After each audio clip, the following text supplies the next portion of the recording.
Good evening and welcome everybody back to another edition of Homie Picks. We is back, me and Lou. That is the NBA crew. You know, this is how we here. This is what we do. So we here to talk about these betting lines. Before we even talk about these betting lines, Lou, how you been, bro? I've been good, man. How you been, man? It's a great day for us New York basketball fans. So It first is. and foremost, I'm going to shout out that. It's a great year for us, you know. It is. No one saw this, but, you know, I'm going to be honest. I saw the line when my Knicks opened the season, and I didn't put any money down because I didn't have any hope, any faith. Like, I thought we was going to be a lottery, so no bullshit. There were a lot of memes to begin the season. Everybody said the Knicks were mathematically eliminated from the beginning of before game was even dropped. So, you know, to all those who didn't bet, and I mean, we didn't really talk about it because we did talk about betting things towards the end of towards around like week 15 or 16. That's when NBA started. We talked briefly about it, but we didn't talk about the Knicks making the playoff. I forgot the line on that. But you probably would have made a lot of money off that, whoever would have did that. But the Knicks are the fourth seed, and that's actually a good segue into actually giving congratulations to all the teams that did make it. From the West, you got the 1 seed Utah, 2 seed Phoenix, 3 seed Denver, 4 seed Clippers, 5 seed Dallas, 6 seed Portland. East, 1 seed Philly, 2 seed Brooklyn, 3 seed Milwaukee, 4 seed New York Knicks, 5 seed Atlanta, 6 seed Miami. Now notice anybody who hasn't been paying attention to this year's basketball, I didn't say 7 or 8 because it's a new format this year. We got the play-in tournament. And with that, you got the 7-8 seeds versus trying to battle that out to see who actually is the true 7. And you got the loser of the 7-8 going against the 9-10 to see who is the true 8. So even if you had a terrible record compared to the actual 8 seed, you made it. But you could be a 29-win team, and you still made it over that 36-win team. So it don't even matter this year. So you're saying there's a chance. The name of the game is money, and that's what we're trying to make y'all. We're trying to make y'all money this time around. That's what we try to do every time on Homie Picks. So the actual playoffs, the 1 through 8, that starts Saturday the 22nd. The play-in tournament, which we're here to talk about this evening. You got that starts tonight, May 18th. I said it tonight. That means as soon as you are done watching this episode, place your picks in. You got the 10 seed Hornets versus the 9 seed Pacers. That starts at 6:30. The Pacers are a 3.5 point favorite, minus 146. We're going to talk about that one first, since that is our first of 4 games, 2 tonight, 2 Wednesday. Lou, how you see this one going? Pacers are the favorite. Do you feel the same way? You know, for me for this game, I see whoever comes out of this game is going to lose to whoever comes out of the 7-8 game. I think Charlotte pulls up the upset and gets this win. Yes. I know Indiana plays good team basketball, but down the stretch they weren't that good. And Charlotte's one of those sneaky good teams that if you get good play from their bench, if Terry Rozier goes off, you know, if you got Graham going off, and if, you know, Miles Bridges does what he does, and they all collectively get up there. I mean, you know, I don't know if Gordon Hayward is playing in this game. Is he playing? I don't think so. I do not. I have to look it up to know if Gordon Hayward. I mean, I know Terry Rozier is playing, and I know that matters a lot more nowadays than Gordon Hayward. Right. Yeah. Collectively, I think Charlotte has. Right. And Melo's playing I think collectively, Charlotte has way too much power off on the guard position. I think they sneak out and get this win, and I think definitely more than 3 points. Okay. So you taking Charlotte, North Carolina. Go ahead and raise up. because I'm actually going for the same thing. I mean, honestly, you're right. It doesn't really even matter who really wins this. Whoever it is, they're going to fall to Philly. I think it might even be a sweep, no matter who it is. But yeah, it's going to be interesting though. I think Charlotte does have the edge. I'm not sold on Indiana this year, and even with Karis LeVert coming back, and I like Karis's game, but Indy just doesn't really have much going for them. And I really haven't seen much of them all year for me to have faith in them to even win this or even win 2 straight games, let alone just this one. Charlotte is a more interesting story, especially because of Melo, potential rookie of the year. NBA's godchild. You know, it's I see it the same way as you. I think Charlotte advances to the loser of the 7-8 game. Speaking of the 7-8 game, you got 8 seed Washington versus 7 seed Boston. That is a 9:00 game. Boston, however, is the favorite by 2.5 points. -130 is the money line for it, if you want to just go straight out on it. Boston, favorite. That's funny to me. But to me, Boston has been falling off since even before Jaylen Brown even got injured. Boston was tailing downward. I like the tandem of, well, hell, I can't even say the tandem of Kemba Walker and Tatum because they had to play together. They kept like as much as, and actually when after you're done watching this Wednesday, you're going to see a special edition of Words Music Dance. We talk about New York basketball, Knicks and Nets and so forth. But as much as we like to make fun about KD, Kyrie, and Harden only playing about 6.5 or 6 or 7 games together, or 8.25. That's been even less when it comes to Kemba and Tatum. Yeah, Boston no better. Kemba has not played much to save his own life. I don't see Boston coming out there, especially this tandem of Westbrook and Beal has been on fire lately. So I really see it being Washington going for the win, and I think they'll be the true 7 seed. Yes. What you think about it? Speaking for the Nets, I would say I don't want to see Washington in that 7th spot. I would rather Boston in that 7th spot because Westbrook and Beal, scary dynamic to play at the 7th seed. I'm a little worried about Beal's hammy. I know he grabbed that hamstring yesterday late in the game, so I'm worried about that. But like you said, Washington they're on a tear right now. Westbrook is playing on a whole nother level.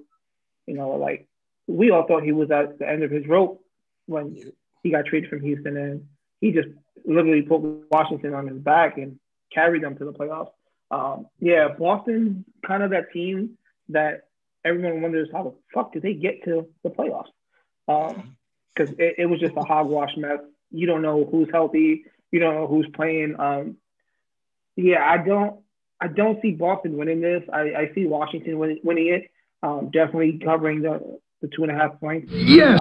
I think you can get a heavy dose of Westbrook early. If they jump out to a big lead, then they can pretty much hold them at bay. But if I'm the Nets, I want to see Boston win this game. If I'm either the one or the two, I want these 2 teams to work the hardest they have worked all year for the next 2 games. Because they're both scary teams. Washington is probably the team I fear out of every team in the bubble right now in the play-in. So Washington definitely have potential to get an upset, maybe 2 or 3 games and push a team to the limit. But I see Washington claiming the 7th spot. Yeah, I see it the same way. But the benefit of being the loser of that game, you got one more chance to be out. As it stands right now, we have Charlotte versus Boston to see who's going to be the true 8. And that's how the rules are this year for the play-in.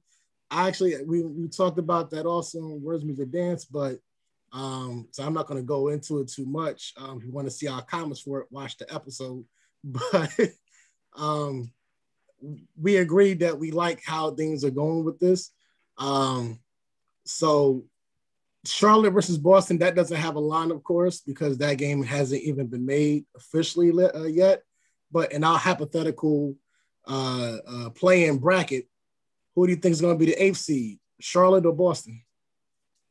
I would say Boston. Yes. I think Jason Tatum, he'll have enough in the tank to take over a game, completely dominate. If you get a shell of, plus it's Kimba versus his old team, so I know Kimba's probably going to play the game with chip on his shoulder. I'll be damned if the team I left gets into the playoffs over me. So that's how I'm approaching the game. If I'm Kimba, like ain't no in hell the team I left is going to beat me to get a spot in the playoffs. It's my first time ever. Like, nah, that happens. So yeah, I'm taking Boston. I think that's going to be a nail biter every game. It's going to come down to the final couple possessions, though. Yeah, it's funny. I really want to go with you on this one. I think Philly and Boston would be interesting, but that's just interesting in terms of the historical factor of those two franchises. But I don't know. I just think the way the probable rookie of the year is playing, even though it's going to be his first playoffs, hell, it's going to be a lot of people on Charlotte's first playoffs. That team never had chances before. I think somehow, because I know MJ and Melo, they talk every day, so I'm pretty sure he's going to be looking at his star player. If Hayward is playing, it'll also be him versus his former team, and that's going to be another good storyline, So I'm actually going to go with Charlotte on this one. Yeah. I just feel it's going to be, like you said, it's going to be a nail biter. It's really going to come down to who can make, the better play. We haven't really seen Kemba Walker in the playoffs, so we don't know what a Kemba Walker playoff moment will be. But we also don't know what a Melo, playoff moment could be. I guess it could be his greatest first year ever, especially coming from injury, and all that. So it could happen. Hayward can have redemption moment. I think about it this way too. The NBA would love to have LaMelo Ball in the playoffs. They struck out with they had the big push. The play-in was designed to have Zion in the playoffs. It was supposed to be him like squeaking in there. Maybe on the East Coast we get LaMelo squeaking in there and getting into a series. God knows we've seen LaMelo, oh my God, highlights all year. So the NBA will go LaMelo crazy, with the highlights and the baby passes, that make him sound good just to get him in the playoffs. So I can definitely see it. Definitely. But Gordon Hayward is out for the playing game. So there, that one is. That's for the first one or just out indefinitely? It's just for Tuesday. Okay, so you never know if they can get past it. Hell, if they can get past it, they can protect. Who knows? Anything can happen. I know he's really not going to jeopardize his career for it, but we'll see what happens. So potentially he collected 2 bags already. So that man got paid, boy. So potentially we got number 2 Brooklyn versus Washington, and we got you have Philly versus Boston. I have Philly versus Charlotte. So we'll see how that turns out. On Wednesday we have both games, so the Eastern Conference games. Both of them are going to be on TNT. Wednesday, both games are going to be on ESPN. First game up at 7:30. You have the 10 seed Spurs versus the 9 seed Grizzlies. Grizzlies are a 4-point favorite, -174 on the money line. How do you see this one shaking out, bro? I don't think the NBA likes this matchup because you have picked a more boring 9 versus 10 seeds. But honestly, I don't know with this game. Like, the Spurs aren't the Spurs of old. I, they had a 17-point lead against the Knicks and they lost it going into the fourth quarter. I don't see where they're getting offense from. I don't see anybody stopping John Morant. The guy is due to have his coming out moment. I think we saw bits and pieces of that last year in the bubble when Memphis was there. I'm gonna take Memphis. Yes. I mean, Memphis 4-point favorite. I'm taking it. Okay, so you think he'll win more than 4? My man think. Oh yeah. You heard it first, folks. Lou said blowout. I can see it. Yeah, real quick. Yeah, I can see that too. I mean, but Spurs play good defense, but not great defense. And they used to be a defensive-minded team first. Spurs are at the bottom of the three-point percentage. They don't take many threes at all. I really don't see DeMar DeRozan having one of those, redemption from Toronto kind of moments to say, right. I don't see it at all. See, this is why I'm here. There's really nothing on the Spurs that makes me say, wow, they could be one of those tricky ass teams to come in. Like, I don't really see it either. So I think Memphis wins. Actually, I think Memphis wins by 10. Yes. One of those, they're really up by like 6 and then they keep fouling and then the score goes up kind of things. But right. I see it also as Memphis advancing to the second. I look at the Spurs lineup and no one on there scares me. There's not a player on their team that I would say can take over a game. Right. Yeah, we just don't see it. It's not any knock on San Antonio. It's just they just don't have the team that they used to, or they don't really have. And Pop is looking like he's just ready to go at this point. But I'm feeling bad for him, man. But I think if he coaches next year, he has the longest. He has the record for most years as a oh God, I heard the other day. I think he'll be a record if he coaches next year.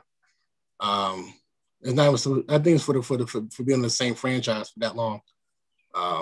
Which I think passes Sloan, I believe, or somebody. But we'll see what happens on that one with Memphis, though. Then you got the 10 o'clock game, which everybody's waiting for that one. Woo!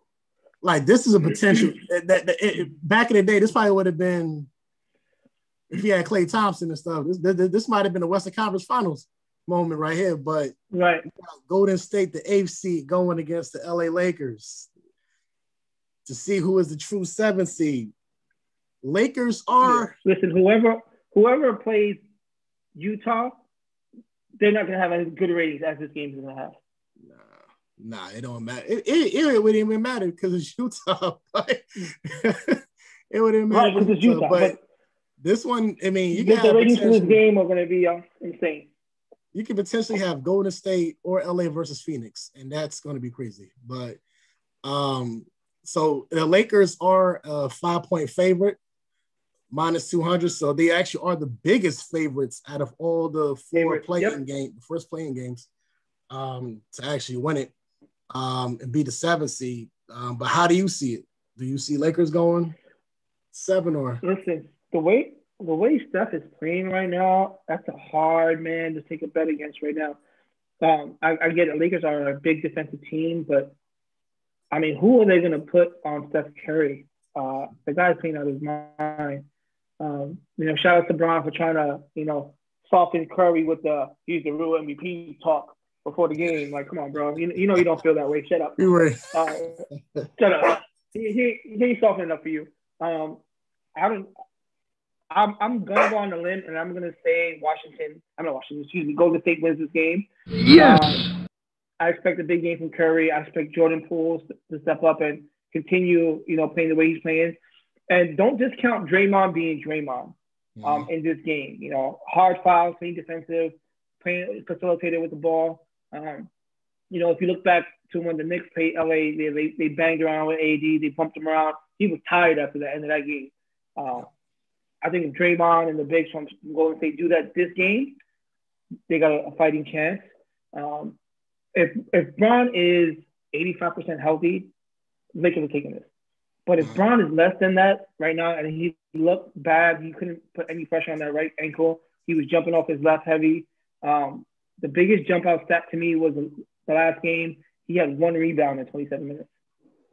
That's not LeBron type game. I think he's hurt more than he's letting on. So I'm taking Golden State to win this, definitely. And you know that their line is what? How many points? 5. 5 points. I'm gonna take the points on that. Okay, well, you'll take the points on that one, which means less than that. So, it's one game. Steph or LeBron. I mean, be fair, it's Steph versus LeBron and AD, and Drummond, if you want to count that as an AD also. Right. But one game, I struggle with this one mightily, man. But honest to God, I with one game on the line, I'm taking Steph. Like, I don't even care. I don't care if it says Golden State or Warriors on their chest. That is the Golden State Steph Curry's. It don't matter if they lose to Phoenix or not.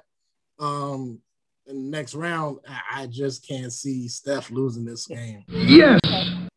He's playing his heart out, and he has to because he literally has nobody else. And I spin it this way: how many times have you ever said Steph Curry had an off shooting night? Not that many. There's not. How many times have you said? Right. How many times have you say LeBron's had an off shooting night? Yeah, there's been quite a few. I know he's gone on record and saying, he's gone on record and saying, he uses the first game of a series as a feeler game. Like, you ain't got no feelings, bro.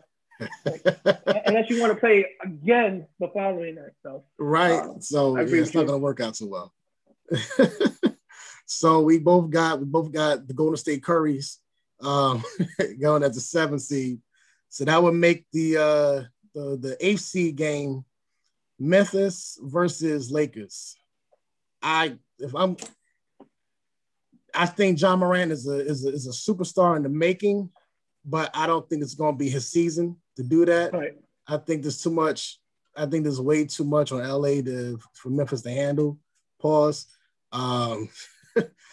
Is this? I can't, and I definitely can't see the Lakers losing 2 straight games to even fall out the playoffs. Although I would love to see that, to see how all these LeBron is better than Jordan things would happen, but I just can't see it happening.